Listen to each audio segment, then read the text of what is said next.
la bénédiction du feu.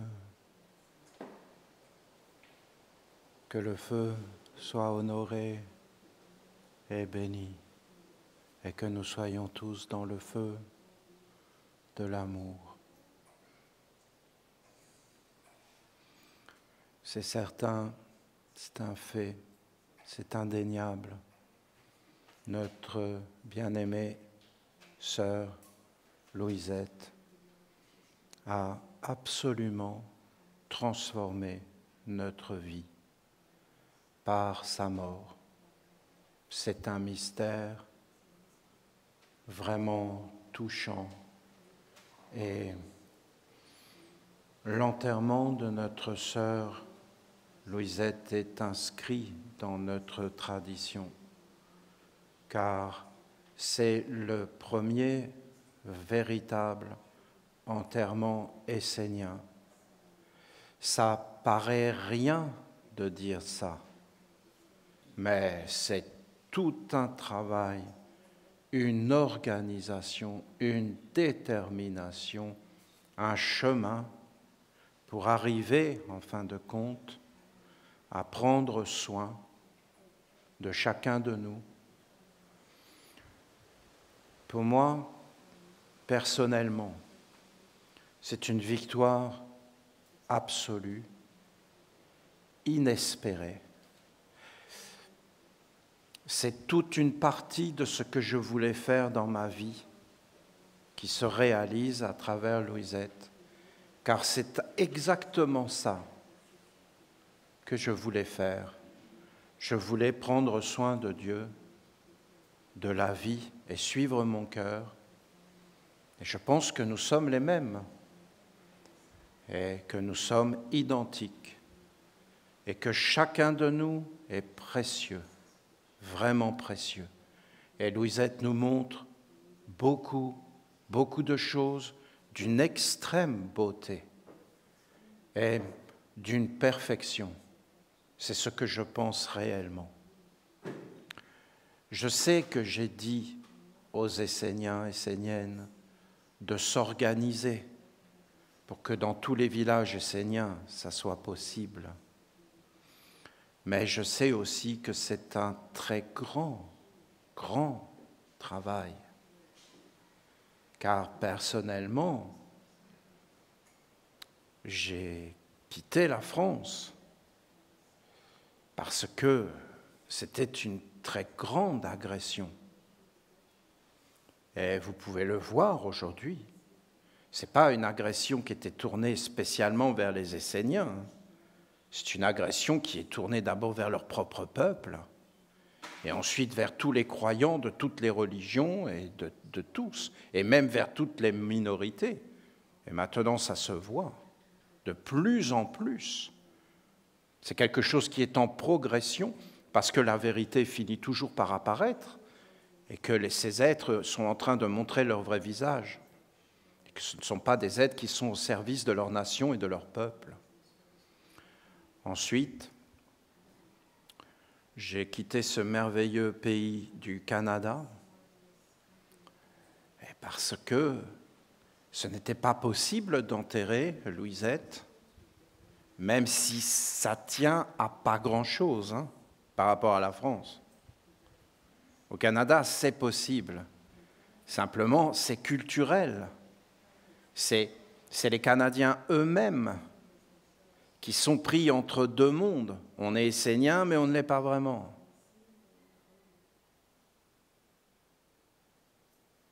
Je ne dis pas que c'est facile, et je ne veux pas vraiment en parler. Mais en réalité, voilà.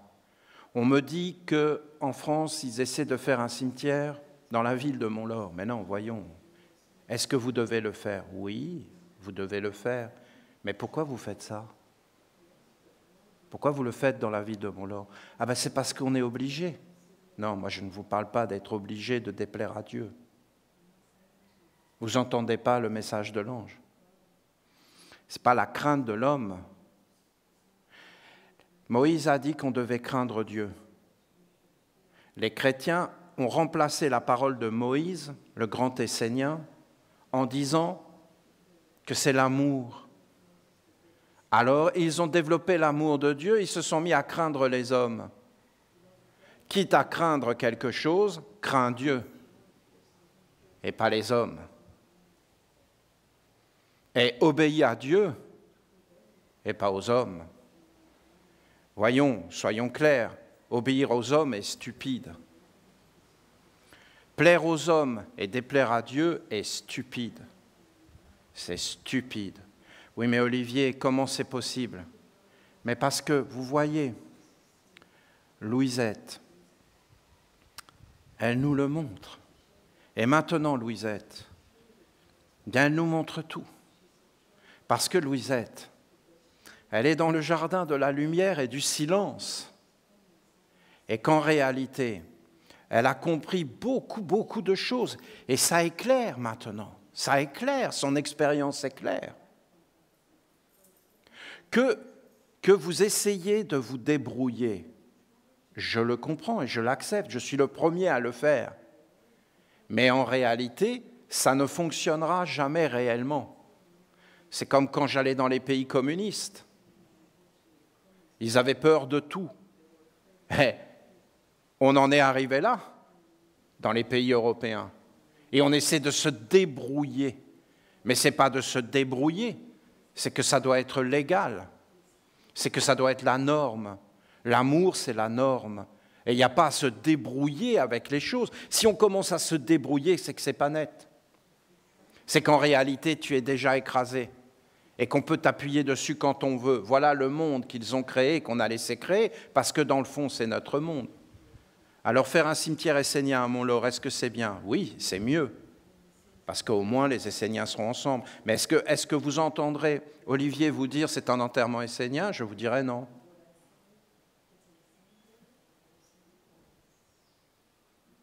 Et maintenant, c'est encore plus clair, grâce à notre mère, qui a dit la philosophie du monde des hommes, on n'en veut pas.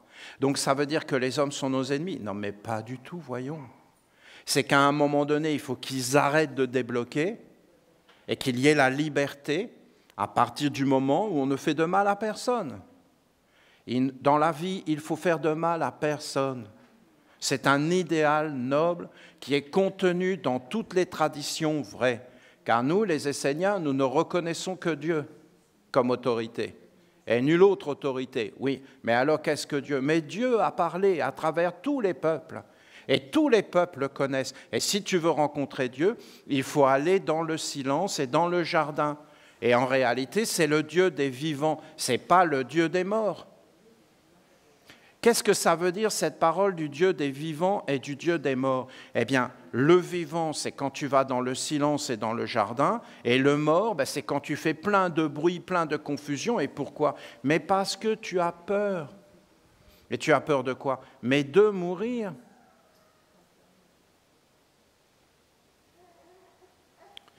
Notre mère, regardez-la. Elle est là, partout. C'est pur. C'est incroyablement pur. Pur. Et la mer, elle parle. Les arbres parlent, les montagnes parlent. C'est de la sagesse partout. Tu regardes une graine. C'est une coque, c'est une coquille, c'est dur.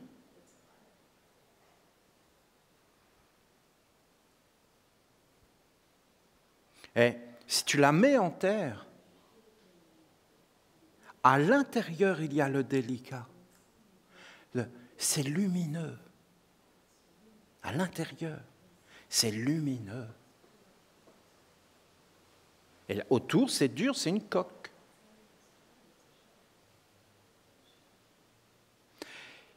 Essayez de comprendre cette coque qui va en terre.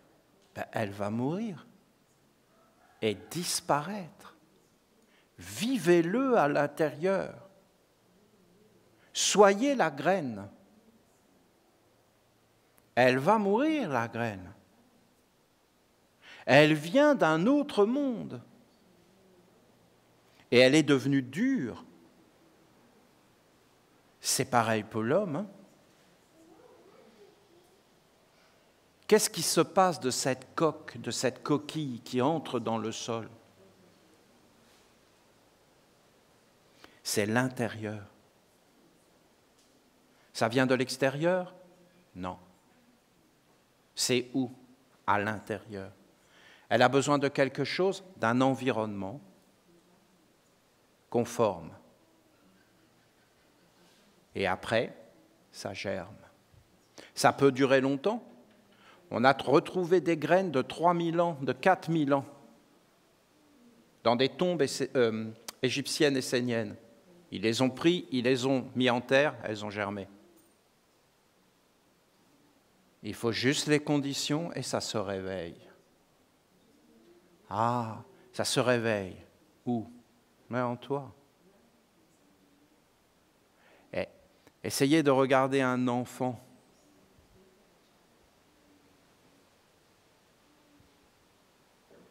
Et qu'est-ce qu'on lui dit? Tu dois faire ça, tu dois faire ça, tu dois faire ça. Et en fin de compte, il est entouré de monde. Mais est-ce qu'on lui dit qu'il est une graine qui doit germer dans un autre monde, qu'il est une âme, qu'il est un être beaucoup plus grand? Mais non, on ne lui dit pas ça.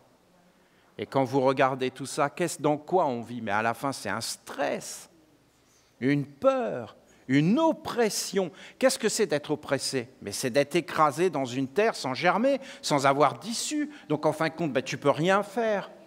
Donc c'est un monde qui t'oppresse, qui t'écrase en fin de compte tout le temps. Et regardez Louisette. Croyez pas que sa vie a été si heureuse que ça. Je vous dis, elle était oppressée et dévorée de l'intérieur. Mais en réalité, c'était qu'une coque. Elle voulait, mais jamais elle ne pouvait. Et il a fallu en réalité qu'elle perde le corps. Et là, elle a vu qu'il n'y a pas de mort.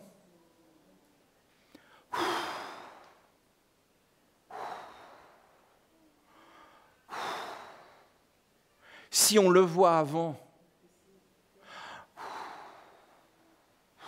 plus de stress, plus cette peur, je dois gagner ma vie. Mon fils Nazar, ils lui ont fait à l'école. On ne lui faisait pas à la maison. Et à l'école, ils lui ont fait. Tu dois gagner ta vie. Mais il suffit de vivre. Vous voyez les enfants? Il suffit de vivre. Non, tu dois gagner. Et si tu ne fais pas ce qu'on dit, tu ne pourras pas gagner ta vie. Moi, j'ai été les voir. Mais qu'est-ce que vous racontez? Moi, je n'ai jamais travaillé à l'école. Je suis là. Oui, mais monsieur, vous faites partie d'un ancien monde. Ah bon? Dans le futur, c'est fini. Il n'y aura plus aucune liberté d'entreprendre. Ah ben, je suis ravi de l'apprendre. Quelle bonne nouvelle. Je vais bien de venir à l'école vous voir pour en apprendre sur le futur. Vous savez à la fin ce qu'il leur a répondu, Nazar? Eh bien, si c'est comme ça, je me tuerai, j'irai dans le soleil. La mort est la solution. Vous savez ce que c'est de se suicider? C'est une tentative désespérée d'échapper à la mort. Voilà, vous avez mon analyse. Une tentative désespérée d'échapper à la mort et d'échapper à cette peur omniprésente de ne pas y arriver. Parce que c'est ça la mort, c'est toutes les peurs, c'est toutes les contre-vertus. C'est en fin de compte une coque vide qui est animée de l'extérieur avec un monde qui n'a aucune existence propre. Vous vous rendez compte? L'être, il va travailler dans un aéroport toute sa vie. Il va travailler dans une institution de l'école, par exemple de l'éducation, toute sa vie. Il va se faire tout un monde là-dedans. Toute sa vie, ça va être là-dedans. Et en fin de compte, il n'y aura jamais de plénitude, d'accomplissement. Et quand il va s'approcher de la mort, tout ça, c'est rien.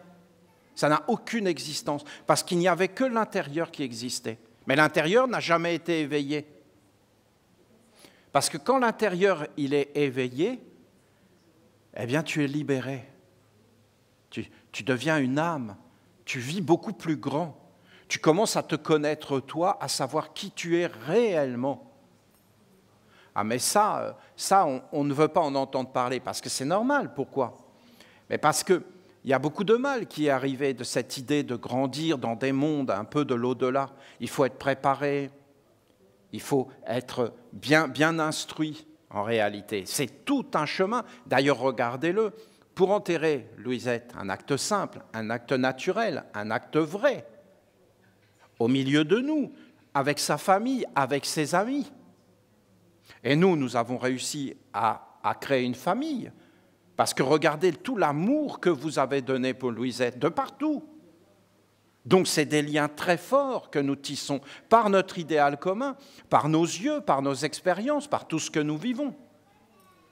Eh bien, en réalité, c'est une merveille, mais pour arriver à ça, regardez tout le travail qu'il faut faire, regardez toutes les forces qu'il faut amener, la détermination, regardez tout ce qu'il faut faire, quitte à quitter des pays dans lesquels tu vis pour aller jusqu'au bout et que rien, absolument rien, ne puisse arrêter. Et les Esséniens, je peux vous dire que rien ne les arrêtera, rien. Et que nous irons jusqu'au bout de notre expérience, de notre cœur, de ce que nous croyons être vrai, avec une fidélité absolue dans les paroles de Dieu, que ton nom soit sanctifié. Mais ça, c'est des paroles de Dieu, parce que vous voyez, Louisette aujourd'hui, elle est sanctifiée, et son nom est sanctifié, et elle est justifiée. Donc Louisette était un des noms de Dieu. Et voilà ce que je pense. Donc son nom est sanctifié, est justifié, et la vie de Louisette est justifiée. Et maintenant, Louisette, elle est en train de nous éclairer, et nous mangeons en fin de compte son corps pour la vie, pour la résurrection et la vie. Et elle a donné son corps à la terre, comme une offrande à Dieu. Mais il y a une façon de faire, un courant magnétique, qui ne fait pas du tout ça. C'est un courant qui tue, c'est un courant qui assombrit, c'est un courant qui éteint. Leurs cimetières sont morts, mais morts, glaciales. Leurs églises sont mortes, leurs temples sont morts, leur enseignement est mort. Maintenant, ils en sont arrivés à brûler. Vous avez des amendements qui sont en réflexion aux États-Unis pour transformer tout ça en nourriture et en engrais, les humains. Parce qu'au bout d'un moment, on enlève tout. Donc on se dit, voilà, il faut profiter au maximum. Mais c'est au maximum. Déjà, on les a plumés toute leur vie. Et même après, quand ils sont morts, on va récupérer leur corps pour continuer à faire des produits. Mais ça s'arrête tout. Et c'est logique, bien sûr que c'est logique. C'est leur logique. Moi, je préfère qu'ils aillent jusqu'au bout. Comme ça, au moins, on va voir jusqu'où ils sont capables d'aller. Et peut-être qu'il y en a certains là-dedans qui vont s'éveiller. Et ils vont trouver plein d'arguments. Plein d'arguments. Des arguments toujours les mêmes. Des arguments de coq, de coquille, de dureté, de profit malsain, de peur, d'esclavage, d'avidité. Parce qu'en fin de compte, la coquille refuse d'aller dans la terre et de voir qu'en réalité, tout ça est une illusion. La mort, si tu refuses de la garder, tu ne connaîtras pas la vie. Mais si tu la regardes en face, et même si tu l'accueilles, et là vous entrez dans des paroles des dieux, de Gabriel, prépare ta mort en étant vivant. Ça veut dire, regarde-la. Elle est l'aboutissement et l'accomplissement de la vie. Elle est la merveille. Et si en fin de compte tu la traverses en étant vivant, tu vas avoir une grande détente, un grand calme, une grande sérénité. Tu vas avoir une vie beaucoup plus grande et que tu es enfermé dans des concepts et dans des illusions et que tu vas te libérer. Et que tu vas voir que la conscience est beaucoup plus grande. Et là, tu vas voir que c'est l'essentiel. Il n'y a rien qui passe qui ne soit pas vrai. Et là, tu vas voir que si toute ta vie t'as nourri des illusions, Ça passe pas. Ça s'en va. Et ce qui est terrible, c'est que quand tu regardes ça, parce que tu vois ton corps, et tu t'aperçois que tu as vécu pour quelque chose qui est comme un placenta.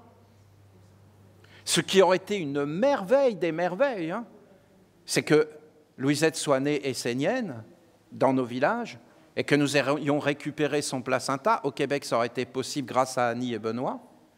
Et en fin de compte, vous entendez ce que je vous dis ? Ça aurait été possible grâce à eux, parce qu'ils vont jusqu'au bout et ils font valoir leurs droits. Pour moi, je ne veux pas vous mettre de pression, mais c'est ça pour les générations futures. C'est un acte qui fait que notre vie est meilleure et qu'on ne laisse pas les choses se faire, qu'on demeure vigilant, qu'on demeure en éveil. Expliquez-moi, qu'est-ce qui peut remplacer l'éveil et la vigilance et le prendre soin, le cœur, l'amour, la famille ? Mais les humains, ils sont vraiment en train de débloquer, hein. Ils sont en train de tout détruire, mais pour de vrai, ce n'est pas une blague là. On touche le fond. Ça va être sans retour possible. Et si vous écoutez la mer, il ne faut pas que je vous parle trop longtemps, hein. Mais si vous écoutez la mer, mais déjà, ce qu'elle est en train de nous dire, parce que sa deuxième initiation, elle va en parler, mais on va avoir du mal à l'entendre. On est loin. On est loin de ces valeurs essentielles. Loin, loin, loin, loin. C'est une nécessité de vivre dans nos villages et d'avoir tous les moyens de vivre dans nos villages. Mais tu sais, quand tu es vraiment en éveil et que tu n'es plus sous cette influence de la coque qui ne veut pas voir le germe à l'intérieur, mais tant que tu n'as pas germé, que c'est une lumière, c'est une douceur, c'est une délicatesse, et là tu vois ton âme. Et là tu es détendu, détaché. On ne peut plus vraiment te toucher. Tu es au-dessus. Tu sais exactement c'est quoi l'essentiel. Tu sais qui tu es. Tu sais ce que tu veux. Il n'y a plus de doute, il n'y a plus de peur. Tu es réellement toi-même libre et clair, sans peur, sans obscurité, sans crainte. La seule crainte, c'est la crainte de la mort. Et cette crainte, c'est la crainte de la vie. La vie, pas la mort. Quand la graine, elle rentre dans le sol, oui, elle disparaît, mais elle ne meurt pas. Elle s'accomplit de son être.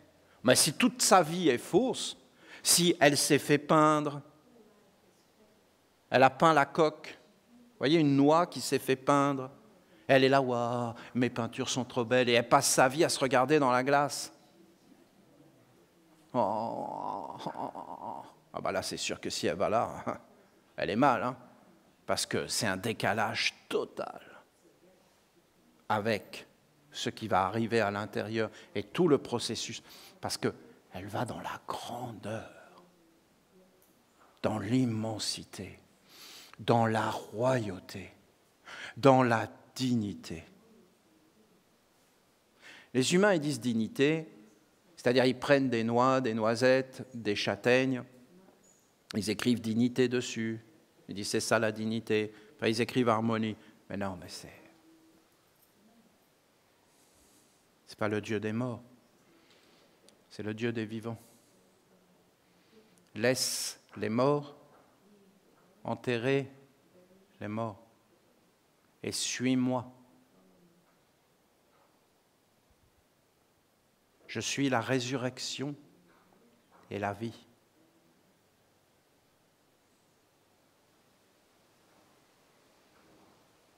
Alors j'apprécie vos idées de faire un cimetière essénien à Mont-Laur, c'est vraiment marrant.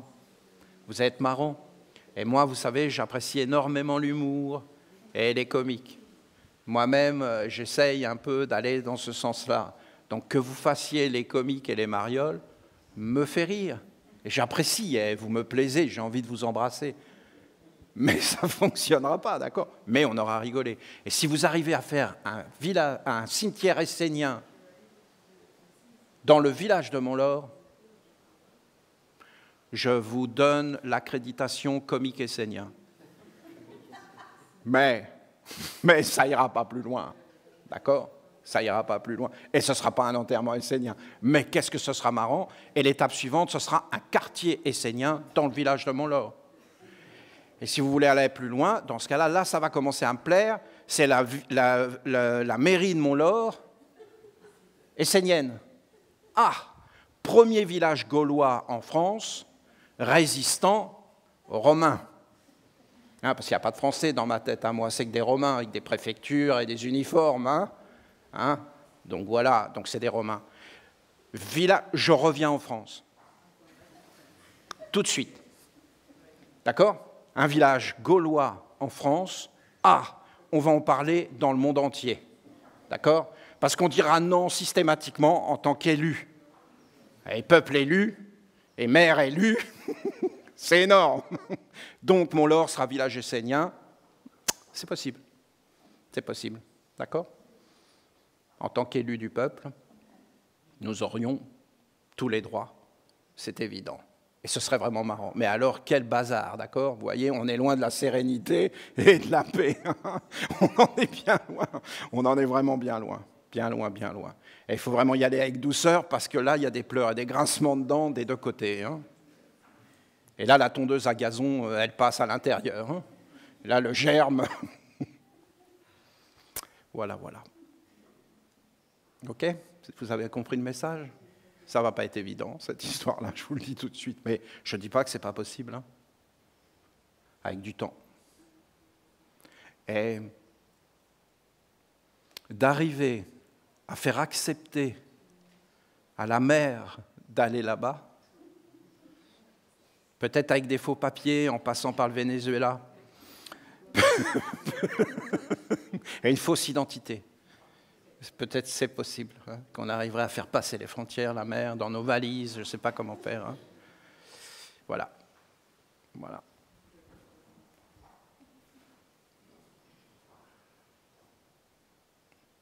C'est même difficile de comprendre les choses, même quand on est dans des villages esséniens qui ne sont pas le village de la lumière. Vous vous rendez compte ? Nos villages esséniens sont quand même teintés de l'égrégore du pays dans lequel ils sont. Il faut avoir le courage de le regarder. Parce que c'est en voyant les choses qu'on peut commencer, en fin de compte, à s'en libérer. Il faut les accepter. Il ne faut pas lutter. Il ne faut pas se sentir jugé. Mais c'est ça le problème, c'est que ce monde-là nous a jugés, nous a toujours mis dans des choses. Il ne faut pas se sentir jugé, il ne faut pas se sentir coupable, il faut être détendu, il faut être posé, il faut regarder les choses objectivement, il ne faut pas vivre à l'extérieur de soi, il faut allumer la lumière à l'intérieur, il faut trouver son être véritable, qui n'est pas forcément dans des préoccupations mortelles, qui n'a pas les mêmes préoccupations. Il faut donc entrer dans la grandeur. Et après, si ce monde te dit de faire quelque chose et que tu vois, que tu sens que c'est juste, alors il faut commencer à vouloir le faire. Mais alors il faut se méfier parce que dans ces mondes-là, ils vont te mettre des grands projets. Alors qu'en vérité, des choses lointaines. Alors qu'en réalité, souvent c'est très proche de toi. C'est pas grand, c'est pas forcément grand, c'est des choses très simples. C'est très proche de toi. C'est des choses en toi, c'est des choses très proches que tu peux faire même maintenant et qui vont tout changer. Et après, bien sûr, peut-être tu peux avoir des grandes missions, mais il faut commencer par les petites. Il faut se renforcer. Et après, tu commences à faire les choses. Et souvent, elles se présentent à toi et tu commences à les faire. Je suis sûr qu'il y a une organisation. Pour Louisette, il y en a une, c'est naturel, comment vous voulez faire. Et il y a toujours un responsable qui apparaît. Soit il est désigné, soit il apparaît. Quand il apparaît de lui-même, c'est très beau. Moi, personnellement, j'adore être au service d'un responsable. Vous n'avez qu'à me regarder. Dès qu'un être est responsable, je le laisse et j'aime l'aider, le soutenir, pour qu'en fin de compte, il s'accomplisse. Car lorsque vous avez un responsable qui est dans la victoire, c'est la victoire de tous. C'est toujours la victoire de tous. Et les choses sont bien faites. Voilà, je voulais vous dire quelques mots. Que ça soit plus clair, qu'on se comprenne. Quand tu veux quelque chose dans la vie, il faut te bouger. Il y a des choses qui sont données, le précieux, le trésor, l'essentiel, t'est donné. Mais en réalité, si tu veux l'accomplir,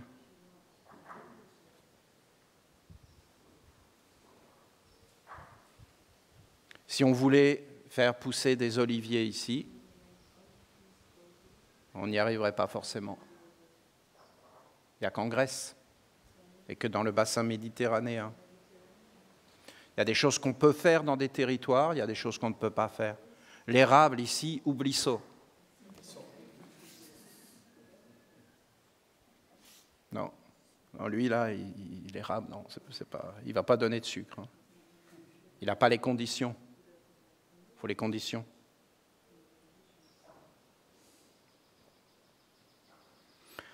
Oh, la mer, c'est Dieu. Hein.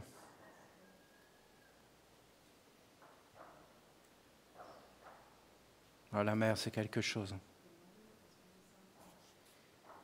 Je comprends Jésus, hein, qui a dit « Nul ne peut aller vers Dieu sans passer par la mer ». Je comprends. La mer, c'est...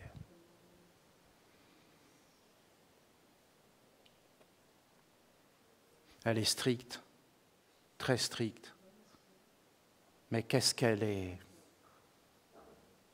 Si tu vas vers elle, elle fond. Hein. Si tu l'embêtes, c'est pas terrible.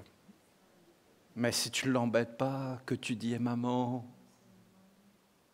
elle fond. Elle est emplie de sagesse. C'est la merveille des merveilles. Parce que vous voyez les anges, bon, s'ils vous aiment, c'est cool. Bah, s'ils ne vous aiment pas, ils sont dans leur monde, quoi. Dieu, n'en parlons pas, lui. C'est trop loin. C'est un mystère. Il est trop loin. Les archanges, la mer, elle est comme...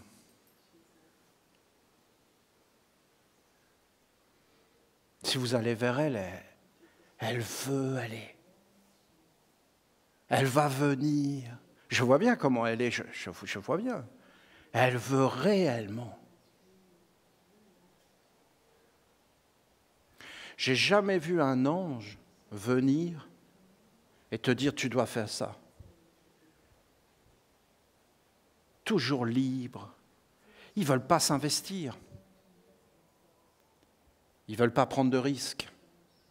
Ils ne veulent pas être responsables des humains. La mère, c'est différent. Elle veut vraiment, comme une maman, le meilleur. Elle va prendre le temps. Elle veut vraiment nous aider.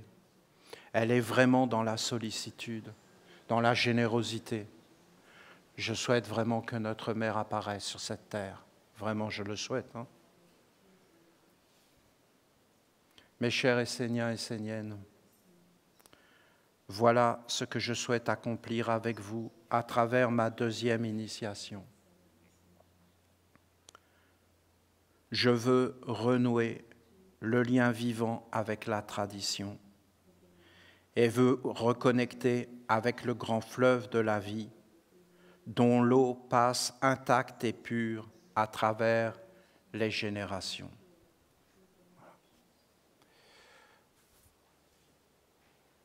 C'est grandeur, mais ça ne va pas être facile à comprendre, parce que nous ne pensons plus du tout de cette façon-là. Rien que ce mot-là, rien que le début, pour vous l'expliquer, c'est des heures. C'est grand. C'est incroyable. C'est vraiment grand ce qu'elle dit. C'est simple, mais nous l'avons perdu. C'est tout un art d'être au monde que nous n'avons plus.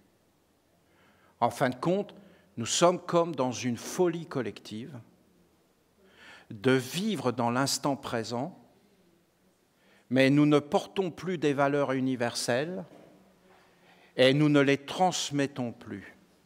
Ça, vous voyez, c'était un des problèmes de la mort de Louisette. Et si Louisette avait été dans ce rayon, alors là, c'était une perfection grande.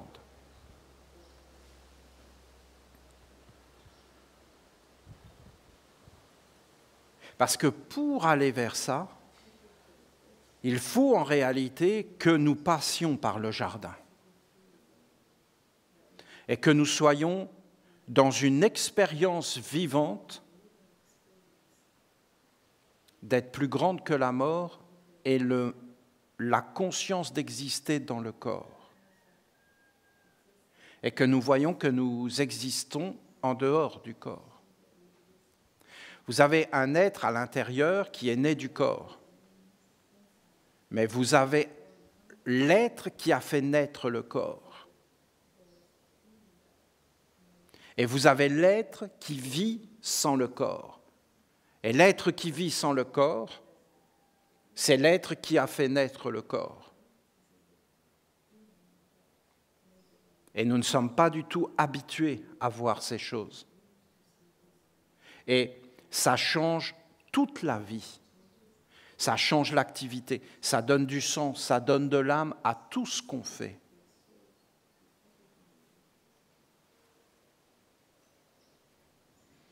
Pour que la vie perdure et qu'elle soit plus grande que la mort, il est nécessaire de transmettre à la descendance ce qui est essentiel et vrai, ce qui doit vivre et voyager à travers le temps en étant plus grand que la mort. Écoutez, voilà, moi je vais me détendre. Hein. Eh bien non, mais essayez de vous mettre à ma place. Je vois que la mère veut nous transmettre quelque chose d'une grandeur immaculée. Et moi j'ai tout ça à lire.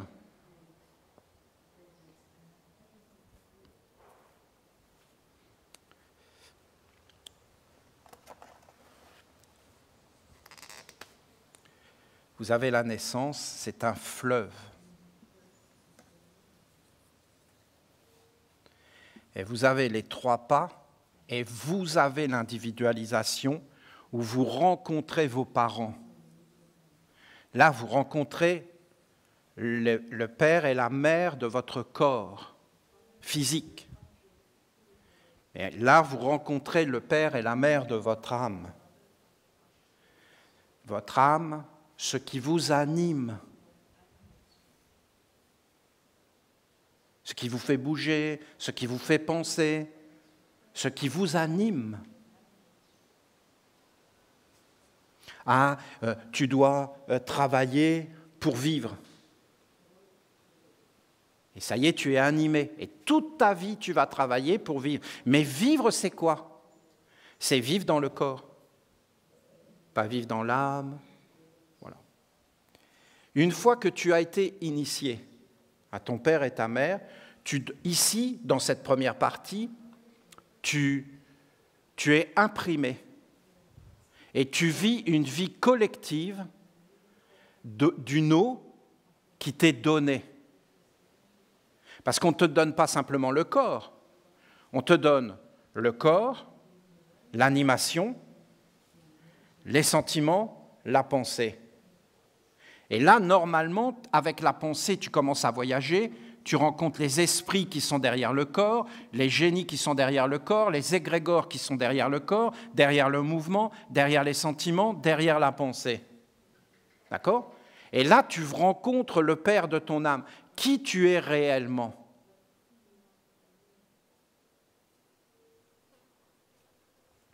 Tu étais une coque et tu deviens en fin de compte une racine. Alors ça, c'est très important, la racine. Hein ? Et tu deviens aussi une élévation. Et tu dois fructifier. Ce que tu as reçu, tu dois le donner. Prendre. Mais ce n'est pas prendre, c'est recevoir, mais bon. Donner. Ce n'est pas donner, c'est transmettre. Et là, tu dois transmettre, et tu dois transmettre plus grand que la mort. C'est-à-dire que quand tu vas perdre le corps et que tu vas rentrer dans l'autre placenta de ton père et de ta mère, il y a un être qui doit ici recevoir ce que tu lui as donné, il doit le prendre et le faire vivre. Voilà ce qu'elle dit. Le faire vivre en tant que corps, oui, en tant que corps, instrument des esprits, des génies, des égrégores conscients, et unis dans l'alliance avec le Père et la Mère. Est-ce que c'est ce que le monde de l'homme fait? Oui, c'est ce qu'ils font, mais ils le font sans avoir rencontré la mort. Donc ils le font dans la peur, le stress et les contre-vertus. Voilà. Concrètement, ils disent « ferme-la ». Voilà comment ils parlent. Hein. Ferme-la, tu fais ce qu'on te dit, tu vaccines tes enfants, tu les mets à l'école. Sinon, on te tue, on te détruit, on te pourrit la vie. Voilà à peu près comment ils parlent. Hein. Dans l'invisible. Hein. Et ce n'est pas des êtres, ce n'est pas des anges. Et en fin de compte, eux, ils veulent faire tourner un monde supérieur qu'ils ne nomment jamais, qu'ils ne connaissent pas, et dont personne ne rencontre jamais les dirigeants. Et en fin de compte, et après, bien, il faut transmettre ce mode de vie aux générations futures, et c'est une vie qui s'éteint. Ce n'est pas du tout de ça dont parle la mère. Hein. Elle parle d'un éveil conscient, vivant, et d'une vie simple, et d'une vie plus grande que la mort. Et elle parle de rencontrer la mort, c'est-à-dire le jardin du silence, et de s'éveiller en tant qu'âme, c'est-à-dire d'être bien éduqué, de trouver ta racine et ta floraison.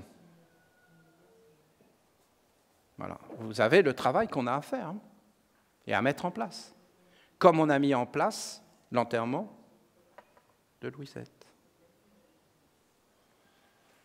Nous devons faire ça. Personne ne le fera. D'accord? Je vous le relis. Je veux renouer le lien vivant avec la tradition. Alors comprenez la tradition, le fleuve spermatique, si vous voulez. Le sperme qui coule à travers les hommes de génération en génération et qui est porteur de tous les génies, de tous les esprits, de toutes les semences, et qui est en fin de compte la vie, et qui vient pour féconder en réalité la terre, et qui fait apparaître les corps et les âmes. Et c'est ça la tradition, ce que l'on transmet à travers les siècles. Ça peut être très matériel, hein, comme l'art de laver le linge, comme l'art de ranger, de nettoyer la maison, ce que la mère a fait une règle, et que la maison, c'est aussi l'homme, c'est la terre. Vous avez les initiations féminines, vous avez les initiations masculines, l'art de protéger, l'art d'être droit, l'art d'amener la douceur et toutes les règles de la mère, l'art d'amener la douceur, une vie dans la douceur. C'est-à-dire que traditionnellement, dans notre eau, nous ne voulons pas de brutalité et nous ne voulons pas de violence. C'est dans la tradition. Et nous allons donc nous associer avec des esprits, des génies, pour être tout le temps dans la douceur, mais pas la douceur dans le corps, parce que la douceur dans le corps n'a pas de puissance. Ce n'est pas moi qui vais vivre dans la douceur. Et vous entendez ce qu'elle a dit sur l'individualité et la collectivité. Donc j'amène la douceur pour être dans la douceur, mais je l'amène dans toute la collectivité. Et toute la collectivité s'incline devant la douceur. Mais alors, j'ai plus le droit d'être en colère. Mais bien sûr que tu as le droit d'être en colère, il n'y a pas de problème. Mais c'est la douceur qui gouverne. Et en fin de compte, on analyse la situation, on regarde pourquoi, d'où ça vient, qu'est-ce que c'est. Et en fin de compte, on guérit. On guérit. Et la colère est apaisée. Parce que la colère est sûrement justifiée. Il y a une raison. Ça n'apparaît pas de rien, ces choses. Donc, un être n'a pas été respecté, un être n'a pas été entendu. Donc, en fin de compte, on regarde quel est cet être et en fin de compte, on le calme. Et on lui donne, en fin de compte, ce qu'il a besoin pour vivre dans la dignité et l'honneur. C'est ça qu'elle parle. Elle parle de la tradition. Ça, c'est plus général parce qu'elle veut vraiment s'adresser à toi. Et elle veut que tu trouves qui tu es, voilà, dans cette tradition, que tu te débarrasses de la tradition qui va vers le soleil couchant et qui va justement vers la mort, et que tu t'éveilles dans ton être vérité qui est à l'intérieur de toi, qui est éternel, immortel. Pour que la vie perdure et qu'elle soit plus grande que la mort, que le corps, que la coquille, il est nécessaire de transmettre à la descendance. Alors, c'est-à-dire que si tu veux que la vie soit plus grande que la mort, il faut d'abord que tu t'éveilles, toi, dans ton âme et dans ton être supérieur. Et ensuite, tu dois donner et transmettre à la descendance. Admettons que tu t'es éveillé, toi, d'accord ? Toi, dans la lumière. Eh bien, si tu n'as pas transmis un corps à un autre corps, eh bien, les esprits, les génies, qui ont goûté avec toi l'éveil, la lumière, l'âme, une vie plus grande que la mort, essayez de comprendre le point de vue de ces esprits, de ces génies et de ces égrégores. Si l'homme vit dans la mort et reste une coque toute sa vie, quand on va le mettre en terre, il n'y aura rien. Ces esprits n'ont pas de nourriture. Ils vont donc essayer d'asservir, ils vont devenir négatifs. Toi-même, si tu n'es pas nourri, tu n'es pas honoré, tu vas devenir négatif. Et donc, en réalité, eux, si toi tu fleuris individuellement, eh bien, ces esprits vont commencer à avoir des nourritures. Mais si tu n'es pas capable de transmettre un corps bien fait sur la terre pour qu'un autre être s'éveille et continue ce que tu as commencé, les esprits, les génies et les égrégores ne peuvent pas continuer à vivre. Et donc, si tu te réincarnes, tu ne retrouveras pas le corps réellement. Par contre, si tu as créé une lignée, une tradition, et que ça continue à vivre à travers des êtres qui sont libres, alors à partir de ce moment-là, quand tu reviens, mais même quand tu es mort, hein, tu continues à être nourri. C'est toute une science que les humains ont abandonnée parce qu'ils ont été vers la médiocrité et l'esclavage, la dépossession, la pauvreté, l'anéantissement, un courant de mort, de destruction, de recyclage. Vous l'avez dans le corps, vous l'avez dans la respiration, vous l'avez dans le sang, vous pouvez monter les bras vers le haut et vous pouvez les descendre vers le bas. Vous avez tous ces courants en permanence. Vous avez deux courants. Un courant du soleil levant et un courant du soleil couchant. Vous avez deux directions dans la vie à prendre. Soit vous vous dirigez vers le soleil couchant, soit vous vous dirigez vers le soleil levant. C'est complètement différent. Complètement. La mort n'est pas pareille. Regardez. Celui qui s'est dirigé vers le soleil couchant, il appelle la première partie de sa vie une élévation. Il appelle le milieu, le zénith, et après il dit « je dépéris ». Il est centré sur le corps. Regardez ce qui va arriver après à la mort. Il est recyclé et digéré. Et quand il revient ici, il n'y a plus rien. Et il recommence avec des influences qui agissent sur lui et qui lui disent quoi faire, quoi penser. Il n'y a rien à l'intérieur. Celui qui suit le chemin du soleil levant, lui, il va vers les profondeurs et rencontre son être véritable, sa racine, sa profondeur, Dieu la mère. Et la deuxième partie de sa vie, il commence son ascension. Et en fin de compte, sa mort est une élévation et un accomplissement de son être. La mort devient le but ultime de l'accomplissement et de la libération. et de la réalisation ultime de ce qu'il est. Mais il doit transmettre en réalité le savoir, le corps et les organes aux générations futures pour que même quand il ne sera plus sur la terre, ça continue comme la tradition, comme le fleuve, comme la vie. Ce qu'ils font aujourd'hui est dramatique. De mettre des poisons dans la nourriture, parce que la nourriture, c'était une tradition qui se transmettait, c'était un savoir-faire. D'ailleurs, regardez, ils sont en train de perdre tout leur savoir-faire, c'est des machines. Même les médecins, hein, c'est des machines. Ils parlent d'opérer à distance avec des machines.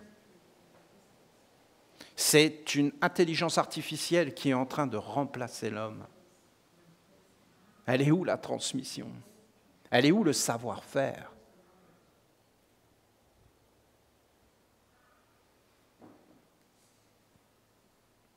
Vous avez des fonctionnaires qui partent à la retraite. Ils ne leur posent même pas de questions. Ils ne leur demandent même pas de leur enseigner ce qu'ils savent. Ils sont obsolètes. Ils préfèrent les jeunes qui ne savent rien. Ils ne posent pas de questions. Ils les forment mécaniquement, sans âme. Ils ne veulent pas d'âme. Ils ne veulent pas de ces mondes plus grands que la mort. Ils veulent demeurer dans des mondes où il n'y a rien. Les hommes ne le supportent plus. Ils se gavent d'anxiolytiques, de drogue. La drogue est en expansion, d'alcool. Pourquoi? Mais parce qu'ils peuvent enfin respirer, se détendre. Ce n'est pas un mal, hein? Ils n'ont pas le choix. Ils sont oppressés, écrasés. Bientôt, ils ne fonctionneront que de cette façon-là.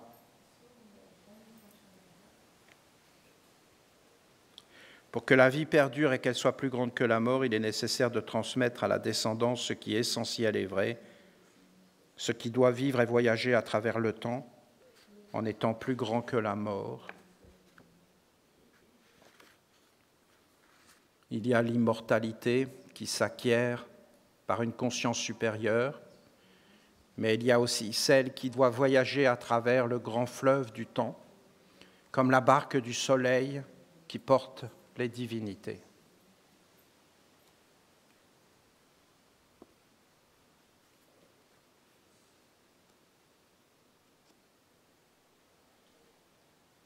Voyez, Louisette, j'étais persuadé qu'elle allait rentrer dans l'immortalité.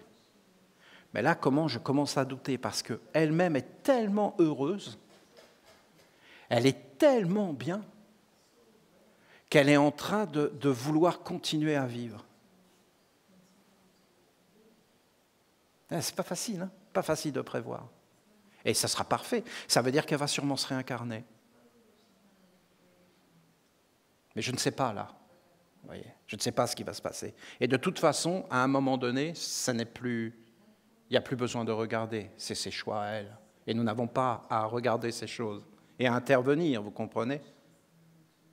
Mais vous avez un monde d'affinité. J'ai toujours su que c'était très difficile de passer ce monde.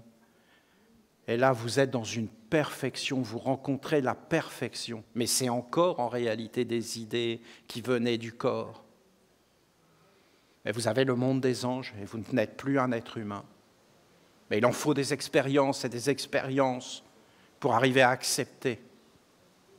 Et vous voyez, tout est bien fait. Si tu ne transmets pas, tu peux vivre dans une perfection ici, ça ne va plus être nourri.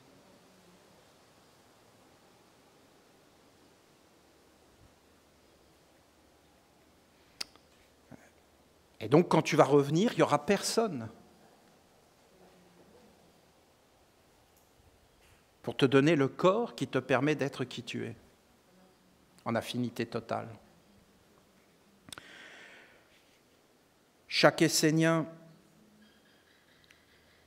donc vous avez compris, vous avez une immortalité éternelle, immortelle, et vous avez une immortalité qui voyage à travers le temps.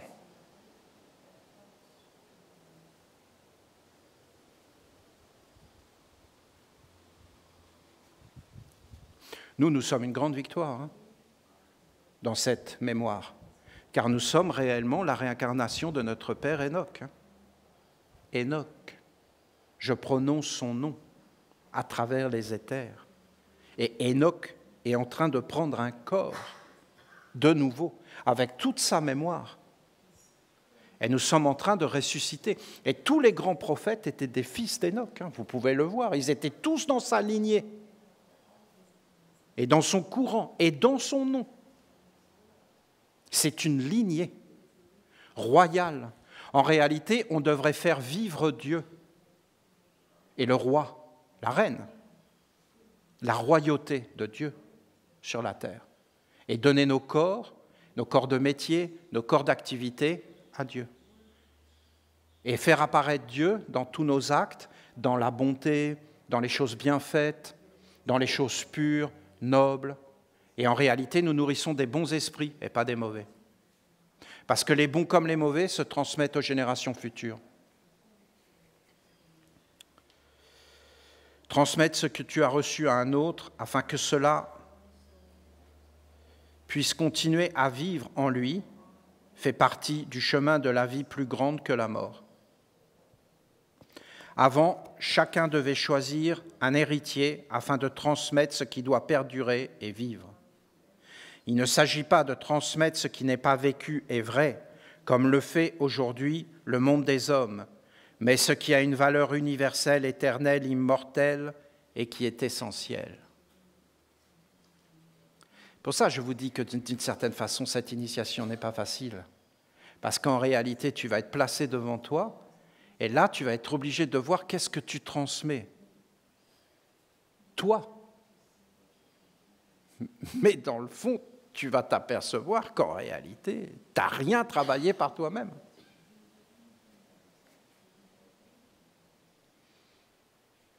Ah oui, tu as travaillé. Bon, écoutez. Non, il y a un côté spécial. Hein. Il y a une remise en question et un redressement. N'écoutez pas ça comme une histoire. Hein.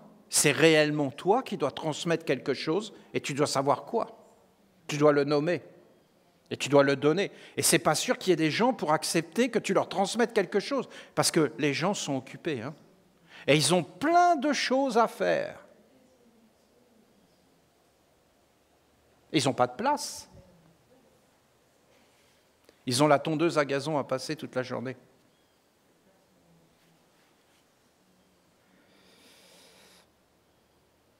Avant, chacun devait choisir un héritier afin de transmettre ce qui doit perdurer et vivre. Il ne s'agit pas de transmettre ce qui n'est pas vécu et vrai, comme le fait aujourd'hui le monde des hommes, mais ce qui a une valeur universelle.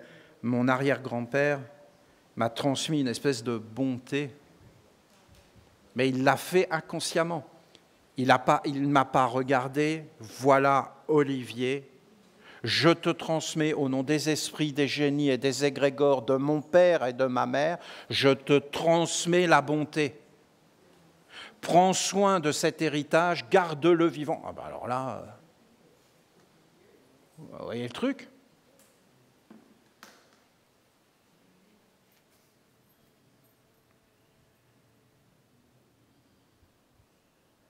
Ah ben s'il avait fait ça...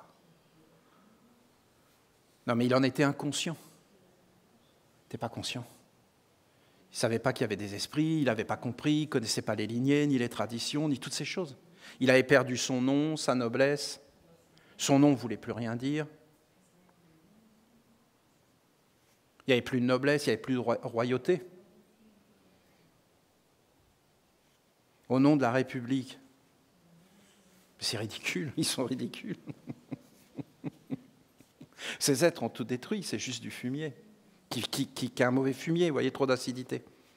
Il détruit toutes les plantes et toutes les pousses. Chaque essénienne doit transmettre une qualité, une vertu liée à un ange, une certitude, un pouvoir, une façon d'être, de faire, qui va passer d'un être à un autre et qui va continuer à vivre à travers le temps.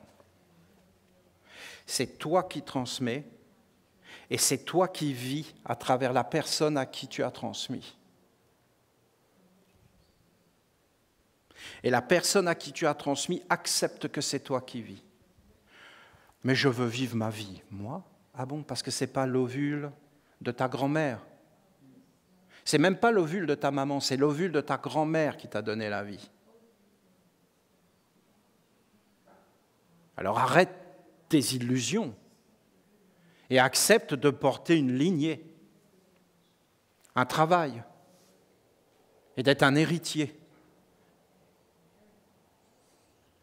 Je vous demande de faire le point dans votre vie et de vous demander ce que vous allez transmettre aux générations futures. Je ne vous demande pas de demeurer dans un monde abstrait, mais de réellement choisir un être et de transmettre un trésor, quelque chose de précieux, avec lequel il pourra vivre et il pourra transmettre à son tour comme il aura reçu. D'accord? C'est l'initiation de la mère. Moi, j'en vois plein de choses que j'ai reçues. Par exemple, de mon père, j'ai reçu l'amour des arbres. Ce n'était pas conscient. Il ne l'a pas transmis. Il ne m'a rien transmis. Gisèle, elle m'a transmis l'art de dire oui. Oh, qu'est-ce que c'était beau, Gisèle. Oui, oui, oui, oui. C'est toujours oui. Ça m'a touché. Hein. C'est touchant, non? Vous ne trouvez pas? Mais ce n'est pas conscient. Il ne faut pas trop que j'en parle, elle va me transmettre un truc. C'est pas mal de dire oui, mais ce n'est pas conscient, ce n'est pas une vraie transmission.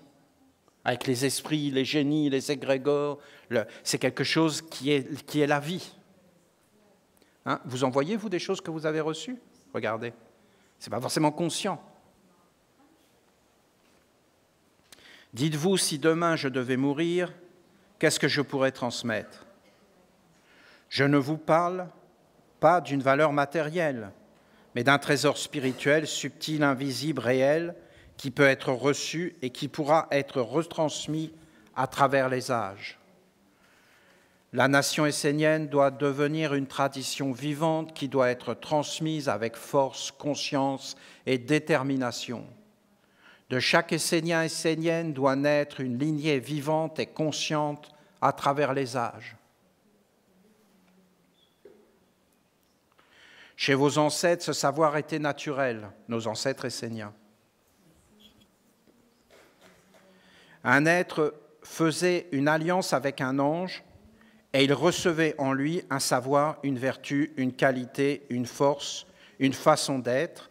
Alors non seulement il vivait avec, mais il la transmettait et c'est ainsi qu'apparaissaient les lignées et les traditions. Mais chez nos ancêtres esséniens de Palestine, qui ont donné naissance à Jésus,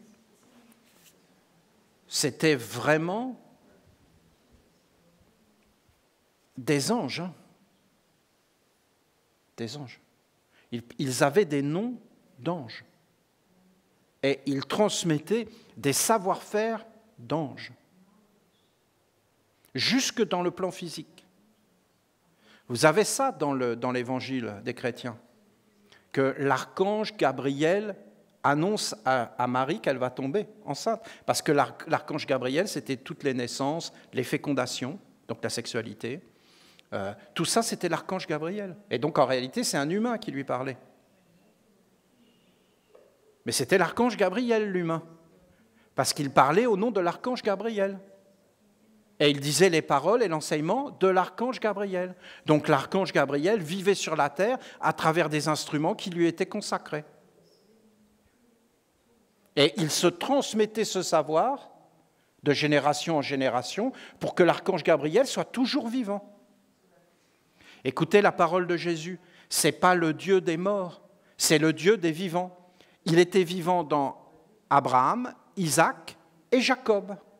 C'est-à-dire que Abraham, Isaac et Jacob étaient des hommes sur la terre qui faisaient vivre Dieu dans les éthers et qui étaient capables de le transmettre. Le jour où la transmission a été perdue, ils ont perdu Dieu. C'est très physique, hein, très, très concret.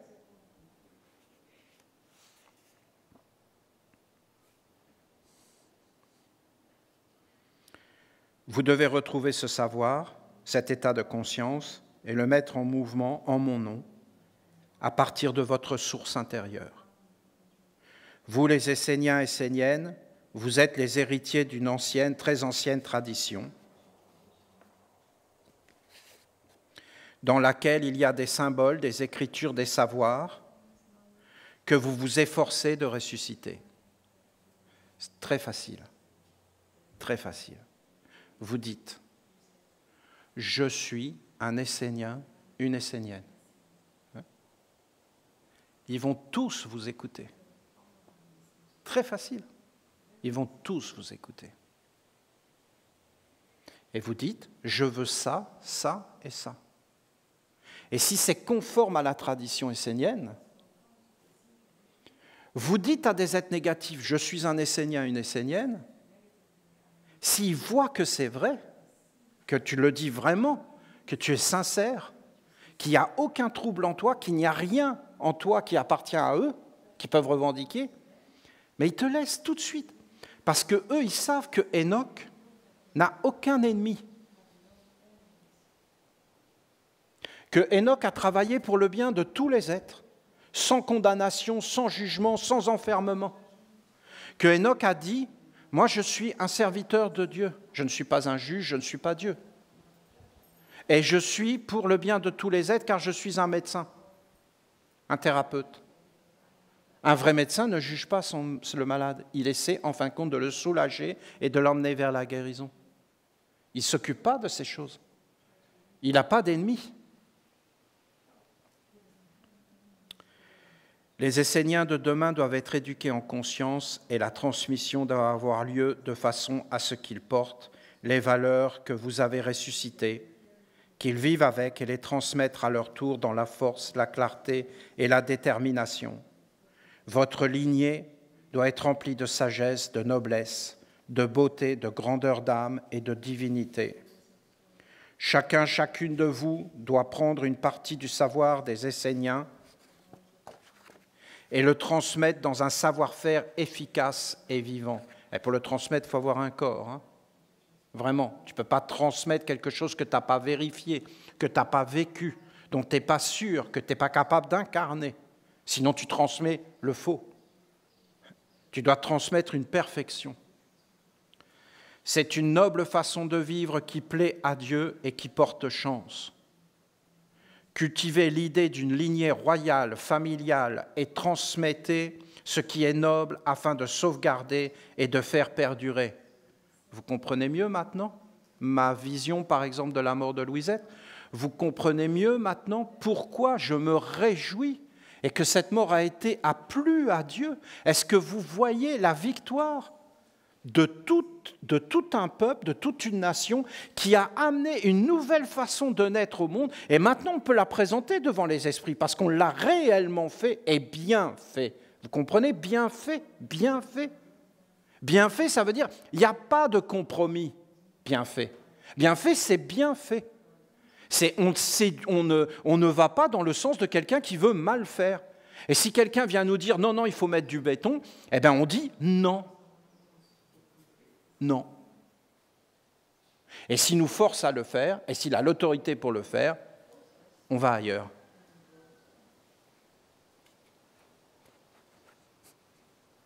Parce que ce sera mal fait. Et qu'on ne veut pas vivre avec le mal fait. Et qu'on ne veut pas l'accepter. Car c'est « délivre-nous du mal fait ».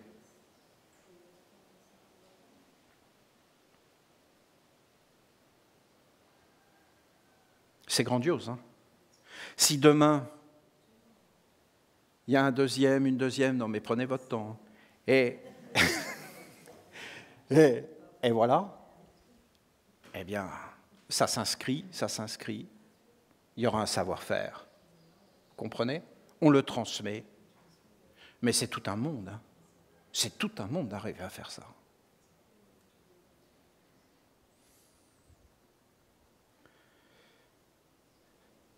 Travaillez sur vous pour devenir riche de vos qualités et pour pouvoir transmettre une dignité à celles et ceux qui doivent marcher dans vos pas et porter ce que vous avez vous-même porté.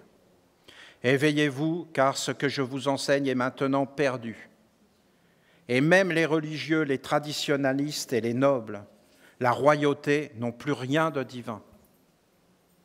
et de vrai à transmettre pour les générations futures. C'est fini. L'humanité est en train de s'effondrer. Et vous, les Esséniens et Esséniennes, vous devez saisir votre chance et vous organiser afin d'ouvrir le chemin royal, de transmettre la divinité et la science, l'art de vivre avec Dieu dans le réel. Vous voyez, là, on pourrait se mettre en cercle et s'agenouiller devant Dieu et la royauté. C'est quelque chose, hein. Si on le fait conscient avec les esprits, les génies, en sachant qu'on est en train de féconder les mondes et qu'on dit maintenant qu'on proclame la royauté, il faut avoir le courage de le faire, parce qu'ils sont tous asservis aujourd'hui, les humains. C'est grave, hein. Et je peux vous dire qu'ils s'inclinent, hein, mais ce n'est pas royal du tout. Mais ce n'est pas un conflit. On est dans une terre libérée. Nous voulons appeler la royauté. Vous croyez que tous les humains sur la terre ne veulent pas appeler la royauté? Et devenir royal? Car tu es royal. Et de lignée royale, divine.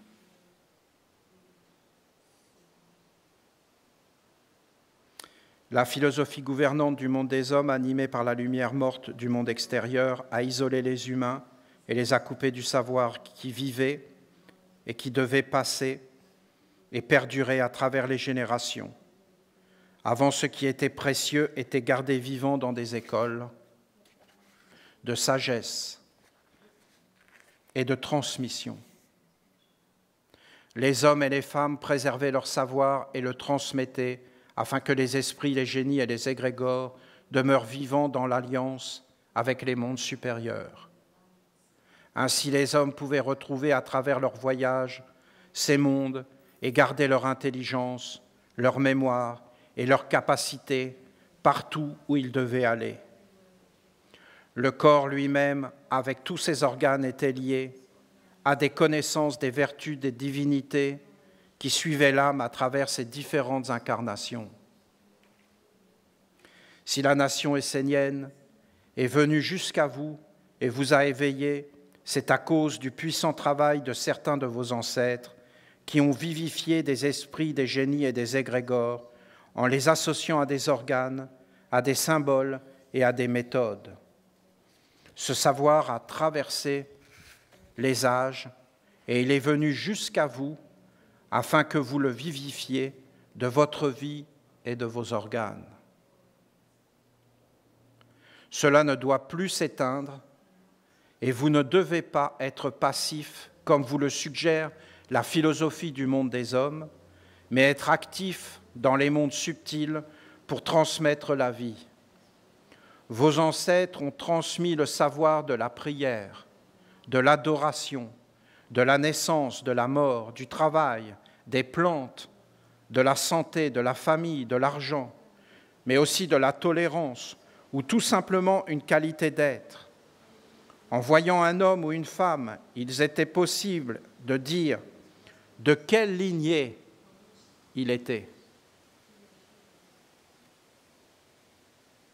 Ah, il y avait le nom aussi, le nom, le blason, les écritures. Il y avait un mot qu'on se transmettait dans la famille et qu'on devait porter dans la dignité et l'honneur pour les générations futures, pour les ancêtres.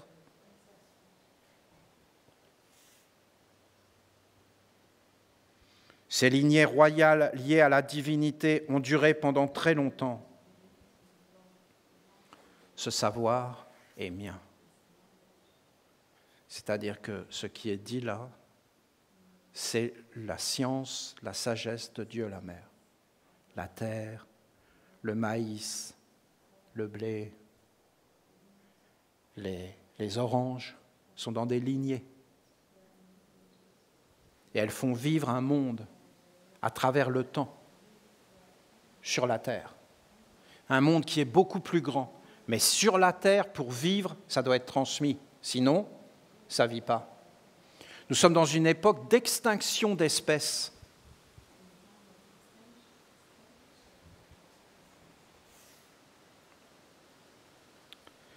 Je suis la source de cette connaissance et de cette pratique qui renouvelle la vie, plus grande que la mort. Et que la lumière trompeuse qui éteint toutes les valeurs. Je veux ressusciter ce savoir dans la nation essénienne, au milieu de vous. C'est fondamental pour celui et celle qui aspire à marcher sur la terre avec conscience et qui veut faire apparaître un corps, une identité plus grande que l'extinction.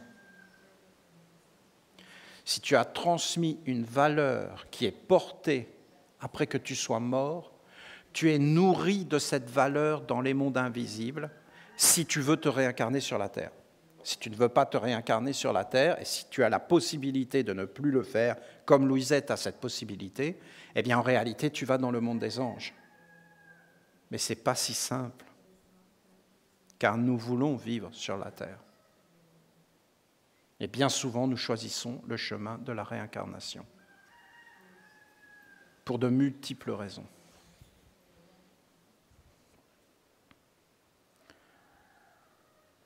C'est fondamental pour celui qui aspire à marcher sur la terre avec conscience et qui veut faire apparaître un corps, une identité.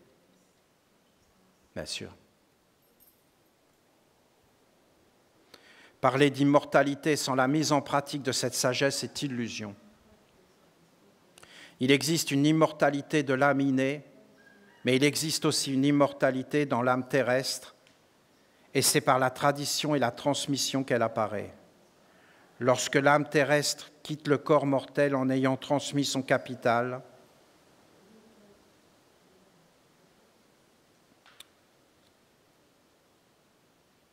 sera évidemment porteur d'une intelligence, d'une mémoire vivante et d'une force qui va continuer à vivre et à grandir pour s'enrichir tout en enrichissant la vie.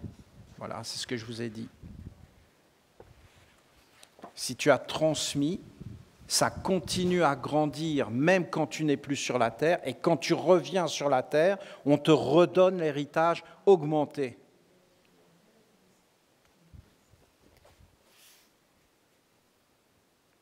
Le trésor transmis demeure sur la terre, et lorsque l'homme reviendra dans un corps, il pourra récupérer ce qui était à lui avant.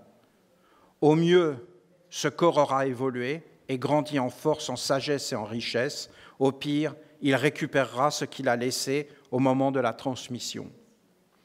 Méditez ma sagesse, car si demain vous deviez quitter votre corps avec vous, pensez à votre capital d'âme, de sagesse et de vie, plus grand que la mort. Je sais que vous pensez et prévoyez pour la mort, mais moi je vous parle de ce qui est plus grand. Bon, j'ai trop de choses à vous dire, mais c'est trop, voyez. Y avez-vous pensé? Vous êtes-vous organisé? Je vous enseigne la transmission de la lumière et d'un corps de sagesse plus grand que ce qui est mortel. En le transmettant à un autre, vous lui donnez la bénédiction, mais comprendrez que c'est aussi à vous dans le futur que vous donnez. Après votre mort, vous serez nourris, et lorsque vous reviendrez, vous serez dans la lignée, vous recevrez l'héritage et le corps déjà constitué de tout ce qui aura été travaillé. Les hommes parlent d'éveiller leur conscience, mais comprenez que sans ce savoir de la tradition et de la transmission, il n'y a aucune conscience qui peut perdurer dans le temps et vivre à travers les siècles.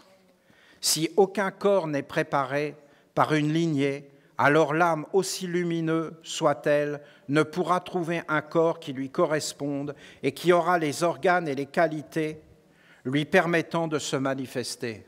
Tu peux avoir une âme divine, si tu n'as pas un corps qui lui permet de se révéler, il n'y a rien sur la terre. Hein. S'il n'y a rien sur la terre, tu ne touches pas la mer, tu ne renouvelles pas la vie dans l'au-delà. C'est fini. Si tu perds la dernière semence de maïs, le maïs continue à exister dans un autre monde, mais tu ne peux plus en avoir sur la terre. Ne pouvant plus en avoir sur la terre, au bout d'un moment, il arrête d'exister dans les autres mondes et il est en Dieu, mais il ne peut plus venir sur la terre. Vous comprenez ?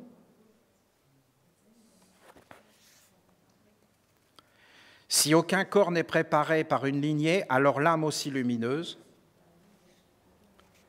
Éveillez-vous, fixez votre attention sur la mort et donnez de la valeur à ce que vous allez transmettre à votre héritage réel qui doit être la vie. Concentrez-vous sur la mort, hein. C'est-à-dire tout ce qu'on nous dit de ne pas regarder, quoi, concrètement. Le trésor transmis demeure sur la terre et lorsque l'homme reviendra dans un corps. Méditez ma sagesse, car si demain vous deviez quitter votre corps, non, ça je l'ai déjà dit. Je ne vous parle pas d'une transmission inconsciente, mais d'un travail conscient, vivant et conforme avec ce qui est vrai en vous et dans votre lignée essénienne. Je veux éveiller en chacun de vous la réflexion sur ce processus de la tradition. Toutes les traditions, les lignées, ont été créées par des mondes invisibles pour perpétuer à travers les siècles certaines vertus, savoirs, richesses. Comprenez-vous ce savoir?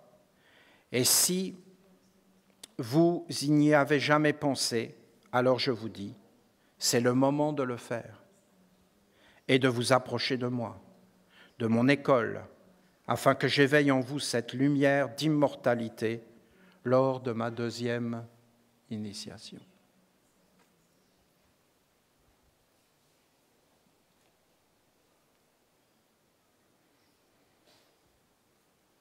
Bien sûr qu'on n'y a jamais pensé. Comment vous voulez penser à une chose pareille? On nous a tout volé.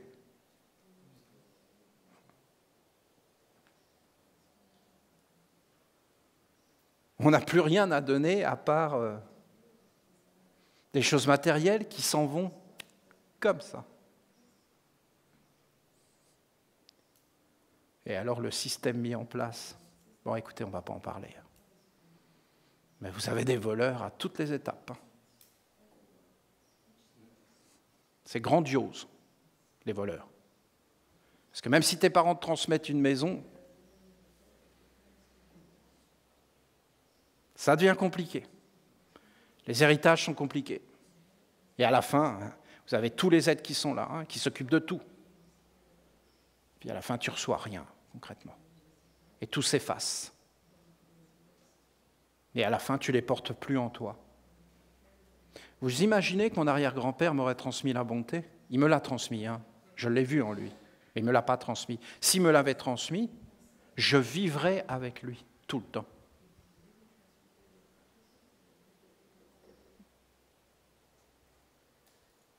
Il serait comme une royauté et il aurait été dans mon cœur, dans ma vie, augmenté. Et je l'aurais transmis à mon tour en son nom.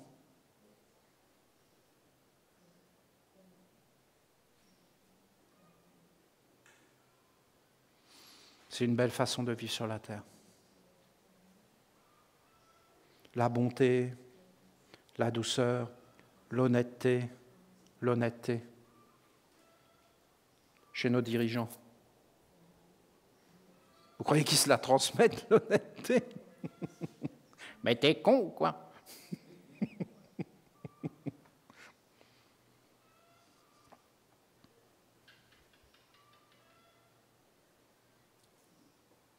Soyez profondément graciés, plein de bonheur et grand merci. Ce n'est pas si simple que ça de vous transmettre ce savoir de la mère, mais la mère, elle veut vous le transmettre avec une force. Elle veut vous le transmettre.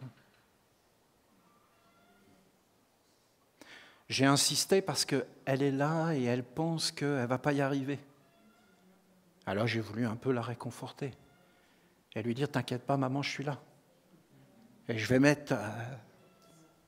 on va y arriver. » Voilà, je réconforte Dieu maintenant. C'est ma nouvelle mission, après avoir sauvé Jésus.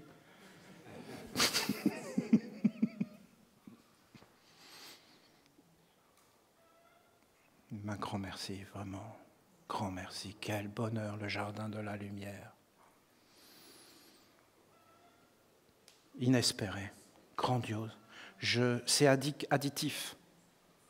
Tu commences à mettre tes pas là-bas et après tu veux tout le temps y aller. Je suis addict au jardin de la lumière. Merci beaucoup. Une belle journée.